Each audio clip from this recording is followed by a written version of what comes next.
Good evening, Pato. So good to see you. Happy Wednesday. You too. Happy Wednesday. Do you have a favorite day of the week? Like, where are we at in the scale of good days of the week and not great? Wednesdays are usually the busiest for me. So after this is downhill. But I'd say my favorite day is probably Friday. Friday. So we're getting closer and closer to the best part, right?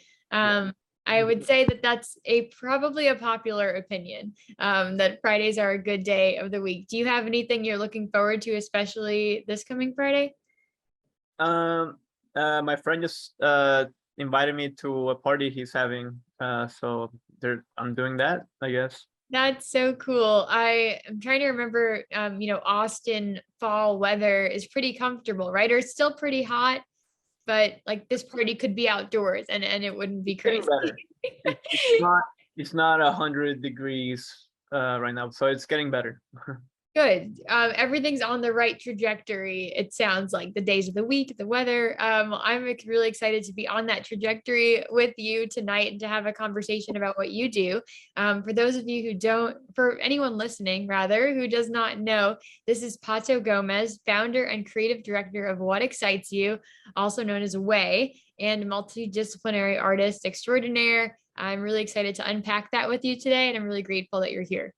Well, thank you. Me too. I'm very excited, and I'm very excited that you invited me. So, uh, let's talk. Hey, let's do it. So I like to start at the beginning. I don't like to miss a beat. So tell me a little bit, if you would, Pato, where did you grow up? What were you doing then? Like, would we always spot you with a certain toy, or was there something you were known for as a kid? Did you have the cool blue hair when you were growing up? Were you born that way? Give me some I'll, insight. I'll tell you everything.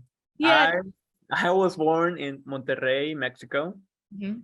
I grew up there until I was 10. Then I moved to Austin, Texas. And growing up, I I always enjoyed art. The first artist that I ever learned about was Monet when I was in like first grade. And then I was still in Monterrey. And then when I came to Austin, I was in third grade. Then I learned about Jackson Pollock. But I was never really like known as an artist growing up. I played soccer. I played soccer all through high school. I played Division 1 soccer at Gonzaga University. Um, but then my sophomore year of college, I was not able to play for the whole year for medical reasons. Nothing bad, but they didn't want to clear me to play. Um, and so that's when I've I've always really been into design. So whenever I was playing soccer, I was really into the design of soccer cleats, and I would read up the material and why the materials are the way they are. So I was always really into that. And when I was getting older, I was starting to get really into fashion, more street fashion at the beginning specifically. So when I stopped playing soccer, I I didn't know what I was really gonna do with my life, and so I just decided I'm gonna start a clothing brand, and I didn't really know how at the time. I didn't have any experience, so I just started by painting shoes, and I before I painted a canvas or pictures or anything, I was thinking about the brand, like what the name was gonna be, what aesthetic it was gonna have. I knew I wanted to combine art and fashion, but originally, before I developed as an artist, I wanted to use Jackson Pollock's style or get inspiration from Jackson Pollock, but which I did. Splatter painting is pretty easy to start with. Um, and so I started by painting shoes. I have the first pair of shoes I ever painted. They're right there. If I can grab them, I can show Yeah, you. go for it. Why not? That's awesome. We love a show and tell moment. 10 seconds. 5 seconds. No worries. I feel like I'm hanging out with the dude in your painting behind you too. Like it's just like Oh, encroaching yeah. on your interview. It's so cool. So these are the ones that they're pretty simple, but I got these my freshman year, and so it says it way right there. Wow. So, and I got these from the soccer team. for free. They gave us like a lot of things for free. So these were my trainers for the team, and for my freshman year, and then my sophomore year, these were some of the. I think this was the first pair of shoes that I painted, and I still wear them to this day, and they still get compliments and everything. And I took out the laces. I enjoy that there's no laces. So Yes. holding up after like 4 years, 5 years, and then these are the ones I just made very recently. Stunning. Um, yeah, just some Nike Dunks, but so yes, that's a summary of, I guess, my life Yes. so far. That's so cool. You did a great job of trying to, keep it high level. I feel like that's a loaded question, right? When you ask someone their life story, it's like, well, it's taken X many years to happen, but let me try to break it down into 90 seconds. That's not easy. So you did great. But and I'll like poke a little bit, we'll dive deeper into some parts of it. The first thing, see, these are not going to be in order. You mentioned having that moment of like, I'm just gonna paint a shoe, right? I think that's pretty novel in its own right. I wonder if you remember the moment you decided that you were going to put stripes on that sneaker. Like, where were you? Was it an instantaneous like sneaker art? And all of a sudden, you're with like crazy with a black, thing making stripes, or was it a little bit longer of a process? Um, I I don't remember. I guess when I made a decision to um make something out of nothing really. Um, I didn't know anything about art really or supplies or anything. So I literally just got paint from Walmart and tape and a couple paintbrushes and whatever. And when had the shoes, I just thought I always use stripes at the beginning too on some of my earliest work. I started with stripes really because they were simple and you could play around with them. And I just thought like, I don't know, when it occurred to me, I just thought it would look cool because I never really seen shoes like with stripes on them really. Right. And it's easy. I mean, it's got some tape and some white paint, and they've I've gone over them, like recoated them like a lot of times over the years. They get dirty. I don't really clean them that much, and so I just paint over the white, and then they look brand new. Yeah, I think that's so cool though, how you realized, there was a gap and that you wanted this thing that looked this way. And rather than just feel bummed that it didn't exist, like realize, oh, I can meet that need, right? I can just get the tape and go to Walmart and procure these materials and make it a real. And then I wonder, so you mentioned, people would react to the sneakers, but I'm sure even I imagine before that, like you had a chance to look at the sneakers yourself, right? And try them on in the mirror. Did you know from the moment you tried them on, you're like, I am going to make more of these? Or was it the public's reaction that really sparked your excitement? What was that like for you? I like them when I first bought. They're kind of flashy, even though they're simple. When I was first starting off as an artist, it especially when you're first starting off, you definitely have some type of insecurity about showing your art, showing your creation, especially so early on, because we're always the mercy of being judged by for something that we made, and that's like a part of you. So at Yeah. first, and the shoes weren't as refined as they are now, like the lines weren't as straight as they are now, but I was asking my roommate, who was also one of my best friends.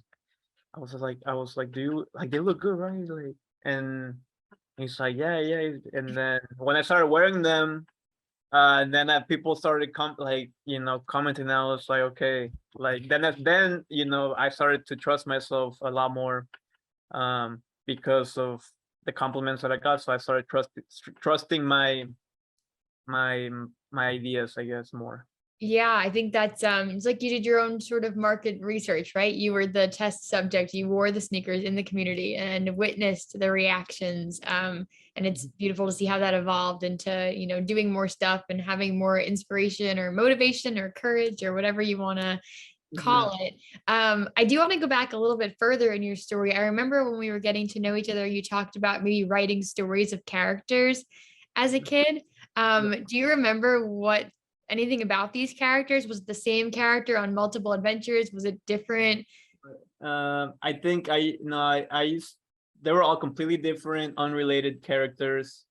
They were just like they're just on individual pages. On one side of the page, I had the character, like I made the drawing, and on the back side I wrote a little story, a little short story about it, about the I guess more the image. Like I remember there was one character that was based off me, I guess. That was some kind of soccer player, I think, like a professional. I don't know. And then there was one that was like a doll, or like an abandoned doll. Ooh. Um, I don't know. There were a couple. I still have them somewhere with like my in one of the boxes. They're still there, but maybe I should post them. Yeah, I'll be staying tuned to see when you do. Those will be awesome to kind of see the trajectory from there, right? It stood out to me, that memory from our first conversation, because you mentioned that maybe it sounds like you were coming up with the brand and the ideology of it and the style of it before maybe even putting the products, like that bigger picture came first. And I think that there's something to be said for maybe how you didn't identify as an artist as a kid, or other people wouldn't have labeled you as an artist, but you had this like storytelling technique. And in marketing, I similarly studied marketing, and so much of it is about coming up with that story and putting some words to the craft so that it becomes, what you want it to become. And it sounds like that was maybe always there behind the scenes for you. Yeah. And you're getting to exercise it now. Well, yeah, and it helps that my dad's a marketing professor, so Yeah, that is awesome. That's so cool. yeah. Has he been part of this process at all? Have you been able to riff with him or I get it? I bounce ideas off him whenever, or when I have a question about certain business or marketing strategies. I ask him about those, and so yeah, that's helpful too. And but I would say my mom has probably been my uh biggest financial supporter so far when it comes to supporting my art. Yes, moms are pretty good at believing in the vision, in the ideal scenarios. That's awesome to hear that your mom has been putting her money where her mouth is, or Even though she is a business analyst, so she helps me with a lot of the e-commerce and the administrative side of the business. But she told me that my parents don't give me money for don't give me really money them but my mom said that if I need money for supplies or anything, that I could ask her, even though I don't really buy my own supplies usually. But if I want to buy like a really big canvas, I'm like, can you help me out? Yes, I think that's a beautiful balance, right? To just know that those people are in your corner, believing in what you're doing. And it's a kind of nice segue. I was curious, some people, maybe they come from a family of scientists and they decide, I've been studying science all my life, but I want to be an artist. And that's like a gray area to navigate, right? Or there's some hurdles maybe for them having that conversation. It sounds like in your life, you started with this vision for soccer. You were like all in for the soccer game. And then you had this, gift in disguise, maybe, of that sophomore year when things changed and you found this other like part of you that maybe hadn't had a chance to flourish in the same way yet. Was it hard to kind of introduce yourself as an artist to the people you're most closely acquainted with, or what was it like embracing that new part of who you are? Well, I guess it just with my the people that I'm close with, there wasn't anything like reintroducing myself. I would do things, and there will be there will just be like, because from not to sound cocky, but yeah, I had that talent. So when I first started making things, they were like you made that, like that's crazy. But slowly, but now, like, I guess we're not surprised. Right. They kind of just knew it was there all along. Maybe it was a dormant part of what you were going to do. Yeah, I guess. That's awesome though. And so you have spent some time in Mexico when you were a kid, but then New York and Austin and Washington State. Is it, what has it been like to kind of have those in your arsenal now as you do your craft? You mentioned maybe what it's like to be an artist in Austin and the cool opportunity that's there. I'd love to hear more about what that means to you.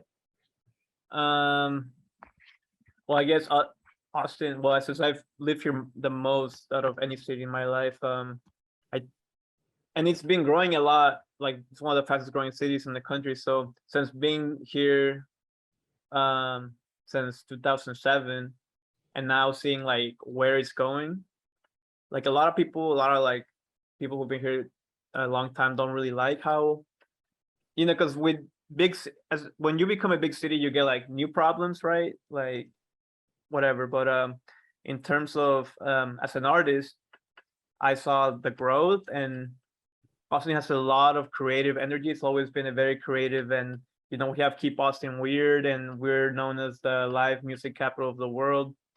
Um, so I just knew that I could come back here because I was living in New York with my mom after I graduated college. Then in November of last year, I decided to move back, um, just because I started connecting with some people and I already knew the city a lot better. The art community here is a lot smaller, but yeah, so I decided to come back and try to. I knew I could come back and be like part of the art community like right away. So and so far I things have been going really good, and my vision for or my plan for being in Austin is I guess grow with the city and with the art community. So by the time the art community is like in 10 years from now, it'll be Austin. 10 years from now, Austin's gonna be massive, and I already will have grown with the city, and you know being known as an artist in Austin, even though I would like to go somewhere else eventually. um but yeah, that's why I came back. Yeah, it seems like the timing is really great to be there, that you can be kind of like going in stride with everything growing kind of organically around you is really special. Yeah, and I was in New York, even though I wasn't living in New York for a long time, just from like it's just in New York there's a million galleries, and the art market is very saturated in New York. And that's why it's a lot harder to, I guess, find the right people, I think, because I think when I went, one I remember one day I was walking around Chelsea, and there's just so many galleries in Chelsea, and that's just in Chelsea. And that's when Right. I was thinking, like, and they were all empty, and I was thinking, man, that's when I was like, yeah, I gotta go back to Austin. Yes. I there's that old thing of like making it in New York, being like if you can make it there, you can make it anywhere. But why? You don't have, I mean, there's it can all come in due time. And sometimes it makes sense to be somewhere different. And we are not the center of the world. There's a lot of good things happening everywhere. And so Austin is one of those special places. I just want to, I guess I'm coming back to Austin so I can grow, and then I can move to New York and be, in my own terms, and maybe I can even be invited to New York even by the things that I do in Austin. So I'm Yes. right now I'm going to school to get my fashion design certificate, and that's gonna take me about 2 years. So I'm in Austin for at least the next 2 years, but I want to stay here for, I don't know. We'll see. We'll I'll see. see. Who knows? At least those 2 years, at least those 2 years when I complete my certificate. But after that, we'll see what life has in store for me, I guess. Yeah, I think that's a great perspective. And I get what you're saying on a human level too, even, I'm not in the art scene, but I think New York has this way of shaping us, and maybe like we wouldn't have shaped the same way if we were like separated and had a chance to like learn on our own and be ourselves. And so the idea of growing into your art in a place where you're a little bit more, you're at the same pace as the city, or like you're kind of setting the pace yourself, lets you come show up here if you want to some way someday, in a way that's so true to you and like what, the path that you charted, rather than being kind of um clobbered by the 1,000 galleries happening at once. I think it's a cool way to get to have a little bit more say in how the story goes. Yeah. um Still a lot to learn. so you mentioned you're working on this, it's a fashion certificate right now, or what is it called, a design? Fashion designs, yeah, just depends on the amount of classes. But if I take like some more classes, I could get my associate's degree in fashion design. But right now, I'm only going for my certificate. Very exciting. Maybe we can talk a little bit then about, the inception of Way itself, or what excites you. And we'll come back to this present moment in the design class of what is being added to the brand from what you're learning. So in the timeline that we went through at the start of this, where does Way fit in? Is it sophomore year when you start painting the shoes? Is that when the name comes up and everything, or Yeah, how does that it go? was November of 2018, October, November of 2018. That's when I was thinking about those things. And I came up with Way with my best friend Omar, who co-founded it with me. And well, what I wanted to do, since I'm Mexican, Omar's Mexican, I wanted to come up with a name that kind of um was was connected to both English and Spanish. Um, so that's when I came up with Way, the what excites you, because so it's an acronym, because the acronym Way, WEY, is a word we use in Mexico. It's a slang word we use to say dude, like hey dude, like you Yeah. wouldn't. It can be considered disrespectful depending who you say it to or in what context. But in America, a lot of people do know what it means, but a lot of people don't. But when I have the acronym, what excites you, when people know what it means, they're more compelled to wear it just because of what it means in English. Yes, I think that's so powerful how it works on those different levels. And it's so fun to be part of like a slightly in the know Yeah. situation, right? Like that is the essence of so much of the streetwear kind of culture these days. I think that took a lot of foresight, or is very, very cool how that came about. And then in the kind of path of the brand and like the products and stuff, it started with the shoes and shirts, I think. Is that right? And then grew into different art forms of like painting, or how does that work? Um, I started by painting shoes, and I painted shirts, like hand paint shirts, and but I started learning more about a lot of different, like I started learning about Basquiat and Andy Warhol and Mark Rothko and all the artists. Started learning about all the artists and art history just by Googling stuff or watching documentaries or watching YouTube videos and going to museums and exhibits. Um, so, or whenever I would go to an exhibit and or a museum or something, and I would find interesting artists, I would like read more about them. So as I started painting shoes, and then I think the first like painting I did was for a class, for they assigned us a paper. It was like a 5 or 8 page paper or something, but we had the option to do something creative. So I did, I'm gonna do a painting. That was around the same time, and as all of that. So that was and I did a surrealist painting about capitalism, but in my own inexperienced way. Oh my gosh, that's so cool. I feel like, if only people really did embrace their school assignments as launching points for their art careers, right? Well, shout out to my professor too, that I did it twice for 2 different professors that allowed it. And I only had to write a small paragraph describing it. So I was like, Good deal. yeah. That's amazing. So, you started with this kind of happenstance project, it sounds like, in school, where you got to flex a little bit of your painting skill. Um, Later on in your story, like on your website, you describe in 2019 having like trippy digital art. And I love the word trippy as a way to describe anything, but I'd love to understand more about what that means to you stylistically, like in your work. Trippy, the word trippy, Yep. or trippy in general. I guess a synonym for it, I would say psychedelic.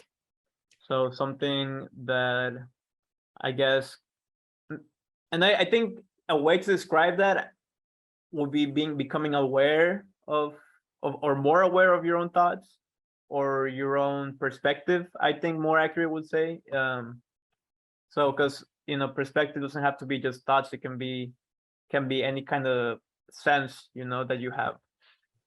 Um, so I think that's what trippy means. So when you hear something, you can say that's trippy because it's like changing. You're just making you aware of your perspective of sound or music visually too, or I guess maybe even a taste. So, Right. All the senses are activated on this trippy journey. But I appreciate what you said too about, when you go to a museum, let something catch your eye, right? And then let that prompt you to do a million Google searches, Reddit trails, like all the things after that, right? In social work, we think about operating from multiple theories, right? So you get to know them all kind of separately, akin to maybe your museum experience, but then you go up to the canvas, or for us, we go up to our work, and you have all of them in the back of your head. And then because of that special combination that's unique to you, because of the museums you've been to and the Google trails you've resulted in, like you get to have this work that is a way that is not replicable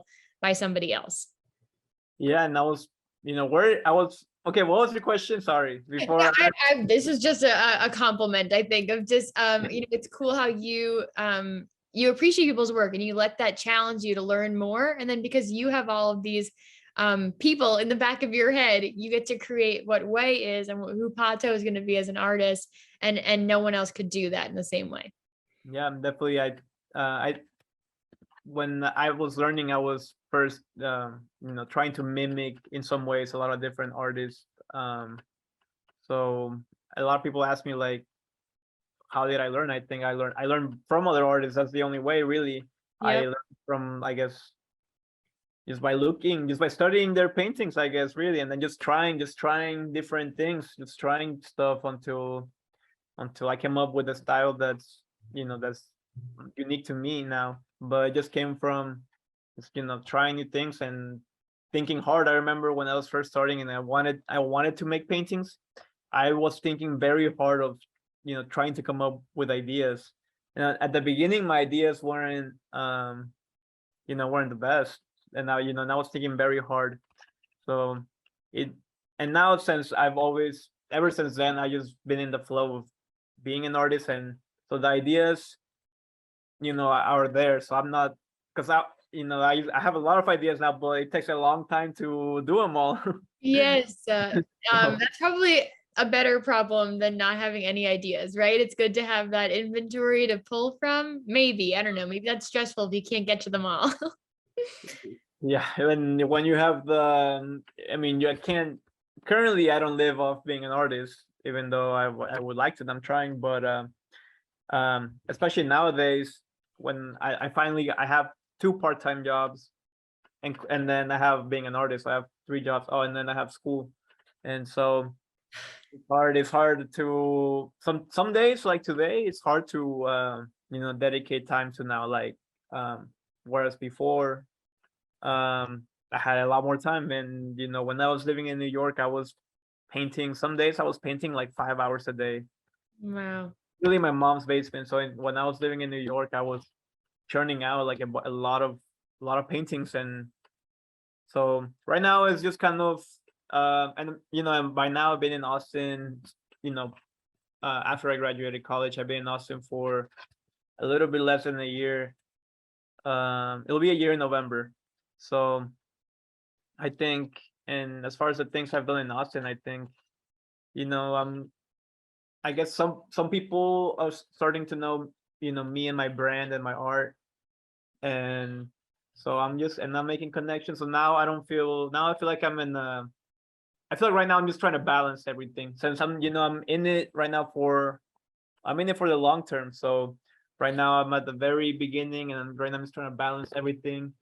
And Yeah. What a helpful perspective though, remembering that it is a long term, right? This is not a sprint. But instead you're setting yourself up for hopefully a lifetime of art making. And so it doesn't have to be that all the work comes out right now. I feel like in that fashion and art world too, there is that value in the scarcity. So even if maybe you'd like it to not be so scarce in making right now, it's a stage of maybe accumulating ideas, making connections, like you said, a different purpose for each season. yeah. So I'm thinking back to, you talked about the sneakers that you put the stripes on, right? And then you saw other people's reactions and you started to think about how, oh, this could be a thing. Like, I want to keep moving this direction.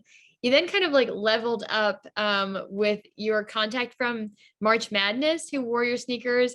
Tell me about, and like the whole, everyone who was watching saw, millions of people. Tell me about that.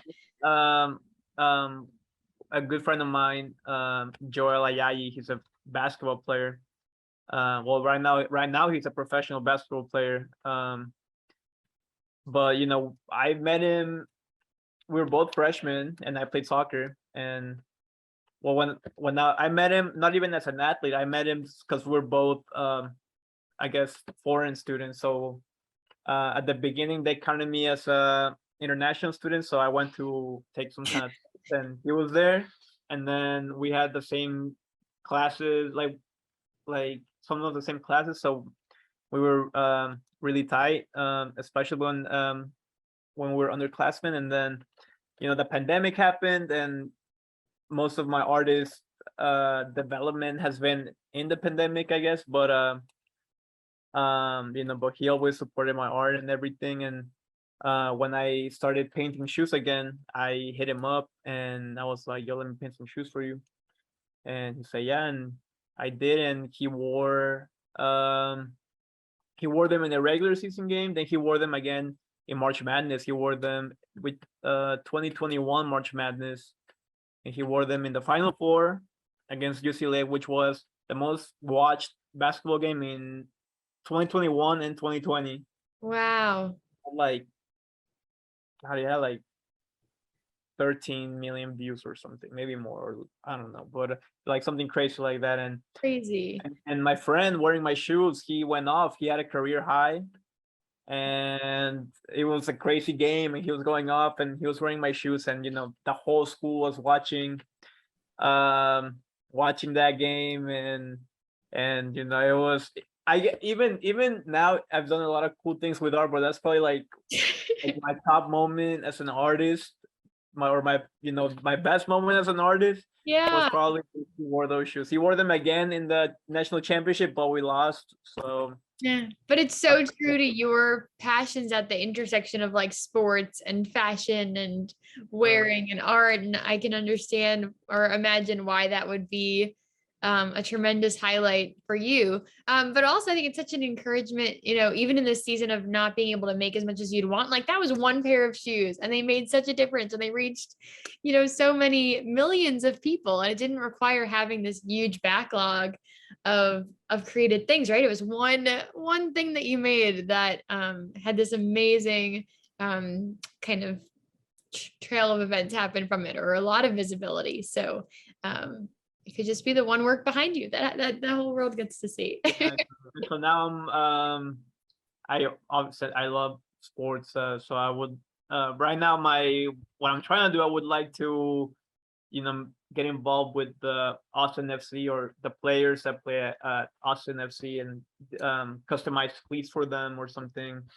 So that's what I would like to, I guess, start making moves somehow, and just find my way over there so I can connect with professional athletes. So I mean, I used to play soccer here, so I know some people who are like who play at a high level. So that could be a way to, I don't know, find my way over there. Yeah, and I think that's so on brand for Austin. Like if any team was going to start having artists design their shoes, it would be the Keep Austin Weird kind of, city. That seems like a perfect pair. I think you're onto something. I think you have to, if they happen to see this, contact Pato. But um, I'm excited to see where that goes for you. And I'll pull up your work so that we can kind of show what was going on here. So I went through, I feel like these are maybe from somewhere from your Instagram or from your website. And I tried to go reverse or chronologically from the beginning. So this is one of the earlier parts of your work that's on public display, at least right now. Yep. What is going on here? So that was at the very beginnings of the way Instagram, because we made way, but we weren't, Right. pricing it a lot. But then we made the Instagram, and when we made the Instagram, that's when I started actively trying to come up with creative posts to like show, the shirt, for example. And I use this app called PixArt. I don't know if you heard of it, but No, it's really easy to. Well, I did that effect on PixArt just with my finger. Um, no way. yeah, I edited and I like staged the pictures. I staged lights in one of the rooms in my house, and that shirt I had already made like a year before or something. So by the time I made that picture, was to post it on this Instagram. Oh my gosh, it's so professional. And it's so cool how you made it in such like a thrifty way. I walk through Soho almost every day now because of where like just my path to work. And there's these beautiful, like really luxury billboards, and they'll have a white mat around them, and they'll have this like photo that's like kind of like, more contemporary like this, and they'll just have the brand name at the bottom. And like I could so see this right there. I think this is right up, and they probably made like spent thousands of dollars. So I think you're coming out ahead on this one. It's so special. And so maybe it was in the caption, or was this inspired by Jackson Pollock too, who was your early inspiration? Like how does that come into play here? Well, for the shirt, Mhm. I splatter painted on it, but I put again tape. So here I combine stripes and splatter paint. All the things. So I put tape, big blue tape, and I will splatter, and then I take the paint off, and then I'll cover the blue splatter with tape, and then I will splatter it white. And yeah, that's how I did it. I have to learn more about Jackson Pollock. Now I know splatter paint is associated, or splattering is associated with him. Are there any other, fun facts from he invented it? Yeah, that's the only reason why he became known. That's why he became so world famous. He was the most famous artist in the world when at his peak. Oh Just my because of gosh. splatter paint, and then now it's so basic now because he invented it really.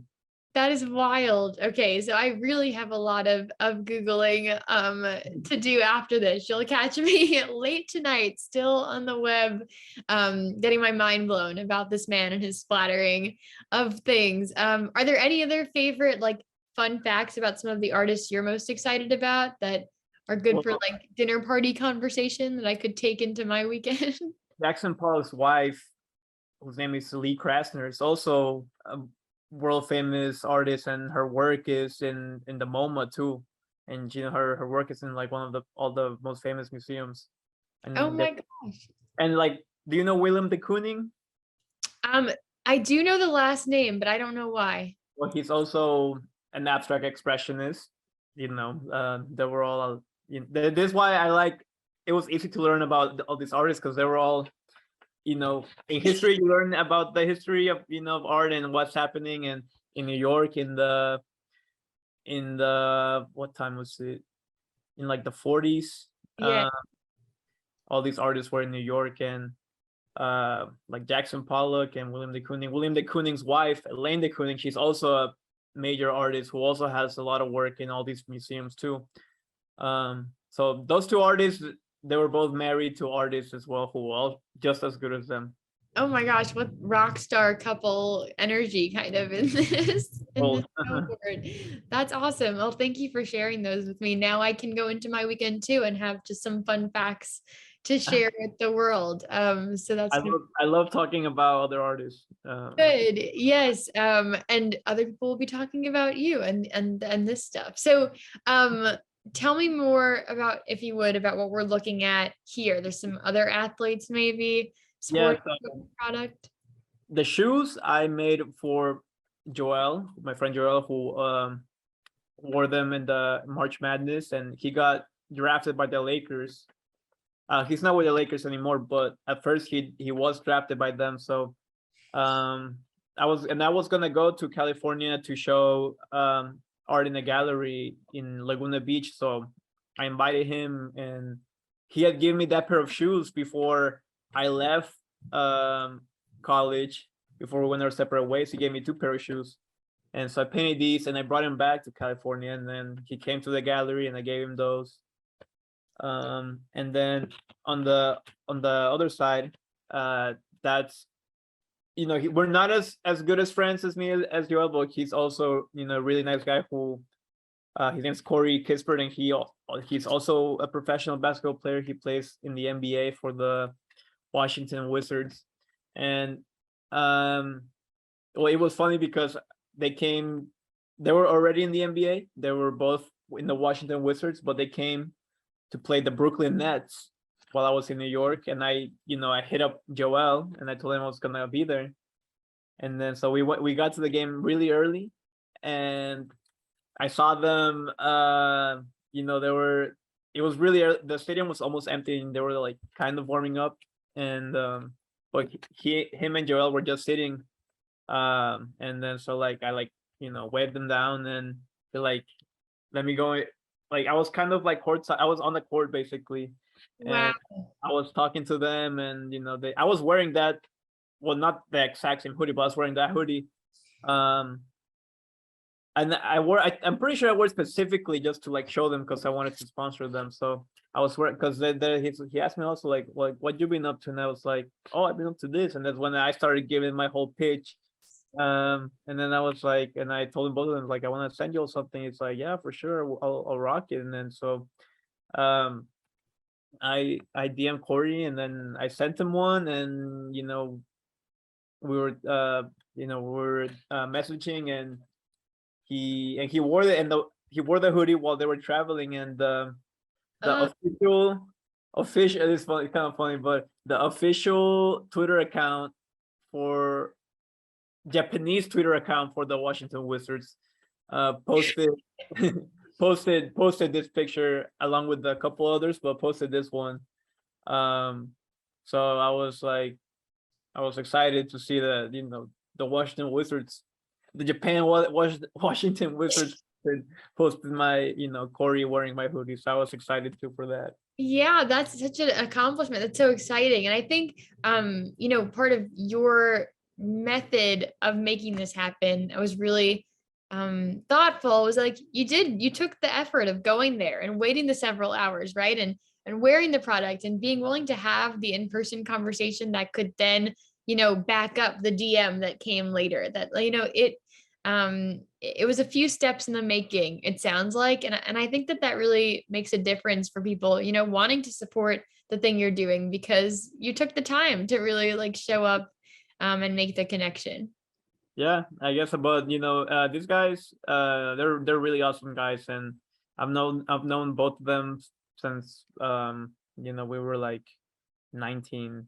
And so, and we all saw each other grow to what we are now, basically.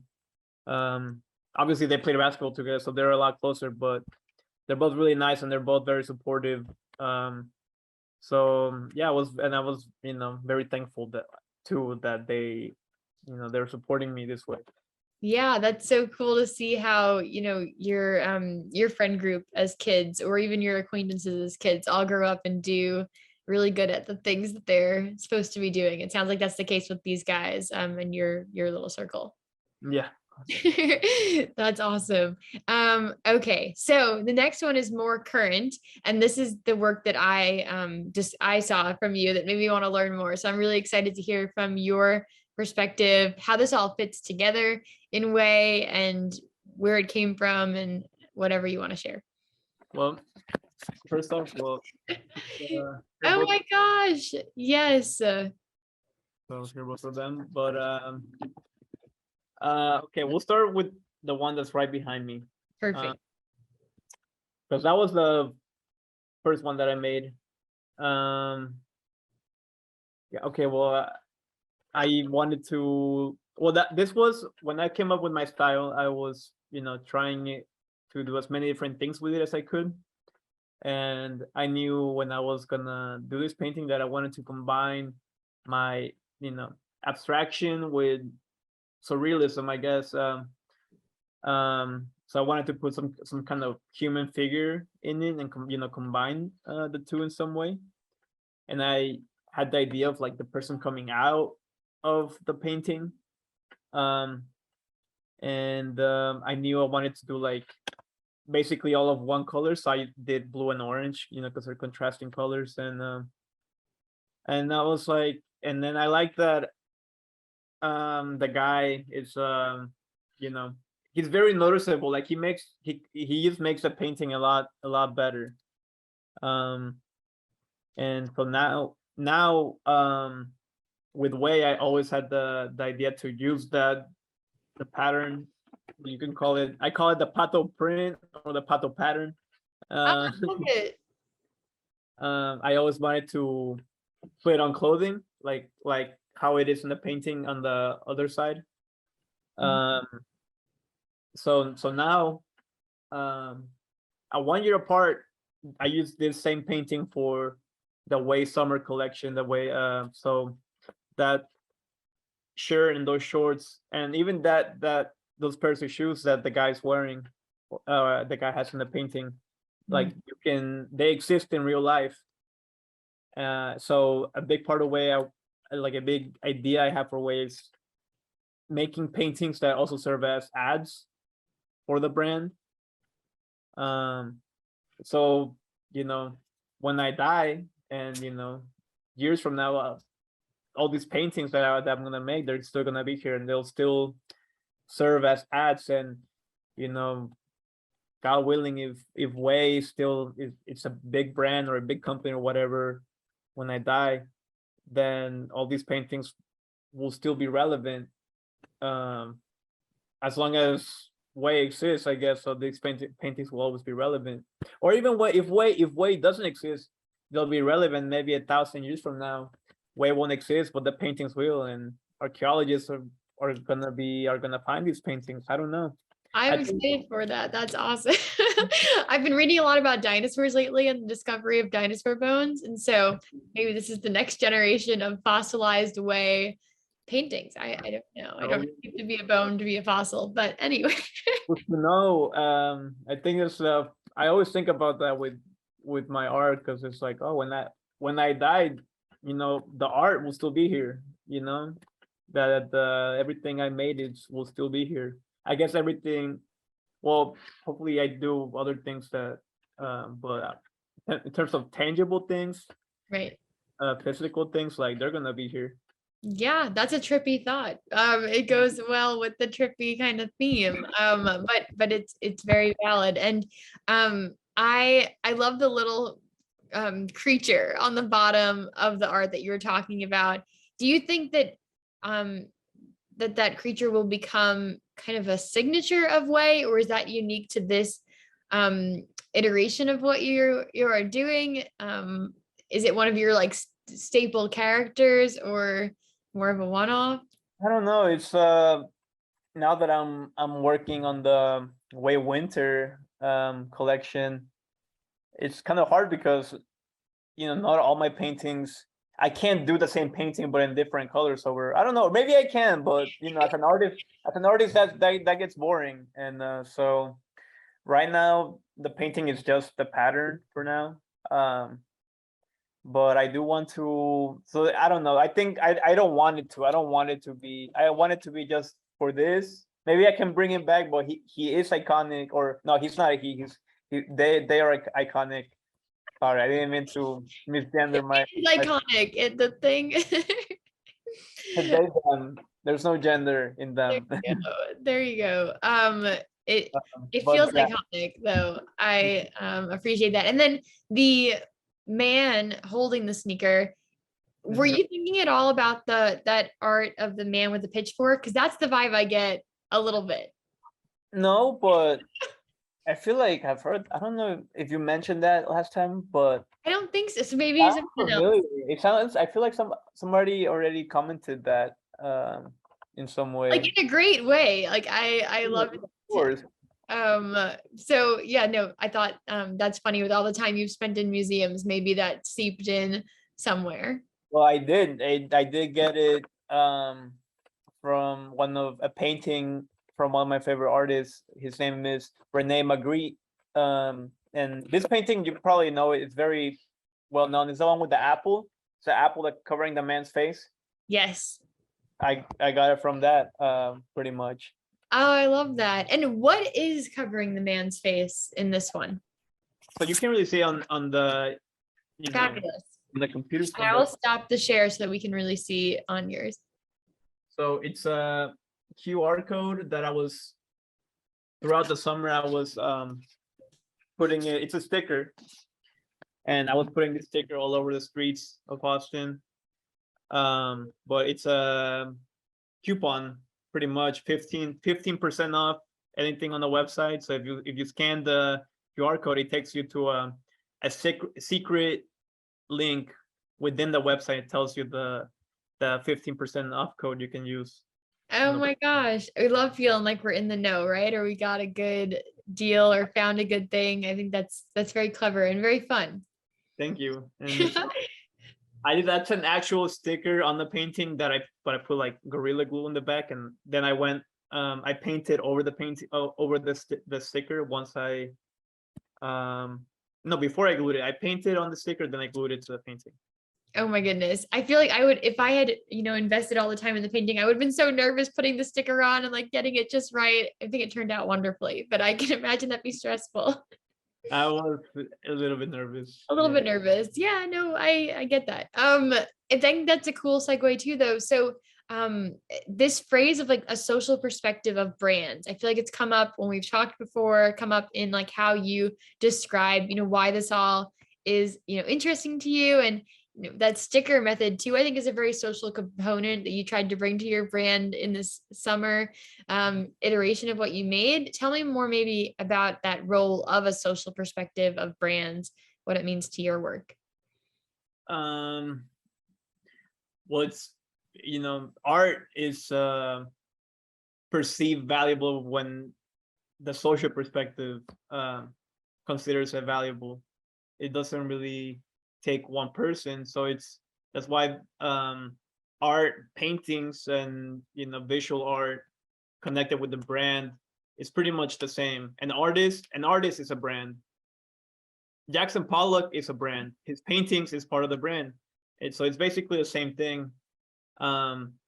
So, but the good thing about having paintings and fashion and all these different channels, if the painting is recognized and the other one, they're all connected. So the brand is pulling all of these revenue streams or whatever up, so if I have a lot of paintings at an art show, then people find my website and they find the clothing, or vice versa. You know what I mean? And as I get better with fashion, I want to start, as I get older, being more a fashion designer than the art, artist.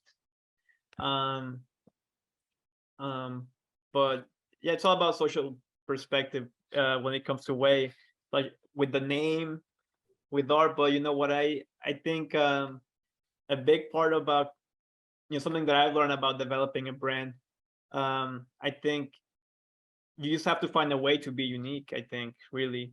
And people, especially a brand or social perspective, the only way to catch a lot of people's attention is to stand out.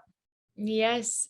I think that's so true. I have a cousin who is in high school and entering their last year, and they're talking about applying to colleges and it being competitive and all that. And I said, I think that rather than try to be the best at all the normal things, just try to be so different from everybody else that like every school has to have you, because when you're different than everybody else, like that is like you just said, it's so exciting and so valuable, regardless of what it is that's making you different, because I think we crave that chance to learn something new, to see the world in a different way. But it's So scary yeah. and risky, and with anything really, not just with being an artist, but when you want to pursue something out of the norm, you're in the end it's really all you. But like I said before, people, it can be people we care about, it could be anybody. They people can judge, people tear down, but also people help and people support. But it's all about saying kai cuss. Yeah, go for it's it. just like about saying fuck it. Right, you got to just do what you're supposed to do, and not be seeking approval necessarily, because people don't know what's gonna be awesome next, right? If you have this special vision, you need to run with it. It's like a responsibility, I would say, to go do your unique thing and do it with your whole heart. And I see how that plays into your mission and vision with Way. I have them over here. It's to provide, right, an increasingly unique and aesthetically pleasing designs, art, and experiences. And that so talks to the social part you were speaking to, and the, being individual. I love that. Thanks. And then and the vision too, right, is to become an inclusive global community that inspires freedom of expression, originality, and creativity through art, fashion, and technology. Were those hard to come up with? Do you have any advice for people if they're like, I want to make a thing and it needs to have a purpose, but I don't know how to put it to words? What was that like? Well, in school they taught me about having a mission and vision, Yeah. but it is hard to put into words. And so when I was making bringing everything together and coming up with the mission and vision, first off I googled what is a mission and what is a vision statement, and then and yeah, that's pretty much it. And then I thought about it, and um and it's basically what I want to do, bring people together, bring everybody together through art, in summary. Yes, and I think it's what they always have tried to teach us, maybe with these mission visiony kind of things, like specific enough for people to know what you do, but vague enough that what you do can evolve with you, right? Just as you continue to learn and grow and do different things. And I can see how Way does that really well. Um, as we continue to kind of abstract out and get toward a close, which is crazy. It's been so fun and gone so quickly. I just wanted to ask you a little bit more pointedly why freedom of expression and originality and creativity through art, fashion, technology matter. What keeps inspiring and motivating you to bravely be different and try new things and embrace your gifts? Well, art can change your perspective, and art has a lot of different mediums. That's why I have technology in there. And I think art comes in all these different ways. And oh my god, I forgot what I was gonna say. It is all good. Maybe it'll come to you. Can you repeat the question once again? Yeah, so we've talked in a few different ways about, freedom of expression, about originality and creativity through art, all things that Way really puts forward and values it, which is wonderful. And also incorporating, creativity in fashion and technology. Why is it worth it to keep trying to bring about freedom of expression in those ways? What keeps you motivated, even when it's hard, even when you don't have time to do the paintings, to, show up to it anyway, to keep going? Well, in this moment, I think, well, there's always going to be somebody I could reach with that message. So I think as long as there's somebody I could spread that message to, I think that's, that's why it's important. And if more people believe in that message, it will be easier to spread that message. And so that's why it's important. And as far as my vision goes, I mean, that's all part of the vision. So there's still things I need to do, that are all under that same umbrella of that mission and vision that I would like to do. So exciting. And thank you for kind of breaking it down for me and for anyone who listens. Is there any wisdom that you've received along the way, any lessons that have been meaningful in your journey that you think other people who are trying to be creative or try new things or encourage others could similarly benefit from? Yeah, I think talking to people and going to places, finding like-minded people, if you're trying to, do something that's more than just a hobby, more you're doing something creative in your room, getting out and showing it to people or talking to people about what you're doing, if you're really serious about it. And for me, I'm not like the most social person ever, but when I was first getting started, trying to get myself out there and promote myself and my brand, everything. I think a good way to think about it, which I got this from Andy Warhol, is like think of yourself as the costume. So like I call myself my Pato costume when I will go meet or talk to people or go to events or whatever. And I feel like hiding behind a confident costume of yourself. Like imagine yourself if you were confident, if whether you're actually confident or not, just use as a costume, I guess. And until you're actually confident enough, Right. actually, so it's not I a love costume. that. Yes, like until you absorb it and it becomes your skin. Like, Yeah, literally, exactly. oh my gosh, that's trippy. I'm enjoying all the trippy little moments, but yes, I think that's very wise. And a wonderful, wisdom to share. So thank you.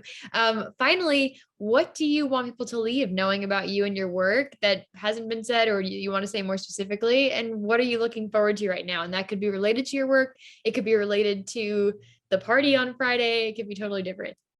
Well, I guess we already talked about my mission and my vision.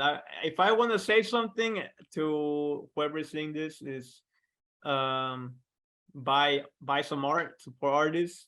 It doesn't have to be me, but hopefully it's me, because the arts are not supported enough.